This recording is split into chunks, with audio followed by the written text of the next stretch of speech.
ନମସ୍କାର ସାଙ୍ଗମାନେ, କ'ଣ କରୁଛନ୍ତି? ଭଲ ଅଛନ୍ତି ଆପଣମାନେ?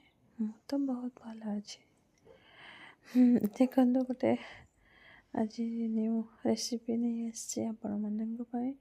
ଦେହଟା ଭଲ ଥିଲାନି ତ, ସେଥିପାଇଁ ଯାହା ବି କିଛି ଭିଡ଼ିଓ କରିବା ପାଇଁ ଇଚ୍ଛା ହେଉନଥିଲା। ନିଜ ଦେହ ତ ଠିକ୍ ଥିଲେ ଇଚ୍ଛା ହୁଏ ସବୁ କିଛି କରିବା ପାଇଁ, କିନ୍ତୁ ଛୁଆମାନଙ୍କ ଦେହ ଟିକେ ଖରାପ ହେଇଗଲେ ମାଆମାନଙ୍କ ମନ ଟିକେ ଦୁଃଖ ହେଇଯାଏ। ସେଥିପାଇଁ ମୋ ପୁଅଟା ଦେହ ଭଲ ନଥିଲା, ତ ଭିଡ଼ିଓ କିଛି ଅପଲୋଡ଼ କରୁଥିଲି ତ ଗୀତ ଦେଇ ଦେଉଥିଲି ଆଉ ଏମିତି କରୁନଥିଲି। ତ ଦେଖନ୍ତୁ, ମୁଁ ଆଜି ପୁରା ପାଚିଲା କଲରା ମାର୍କେଟରୁ ନେଇକି ଆସିଲି। ତ ତାକୁ ମୁଁ ଚଡ଼ଚଡ଼ି କରିବି ବୋଲି ଭାବିଲି। ଆପଣ ତ ଦେଖିକି ଜାଣିପାରୁଥିବେ।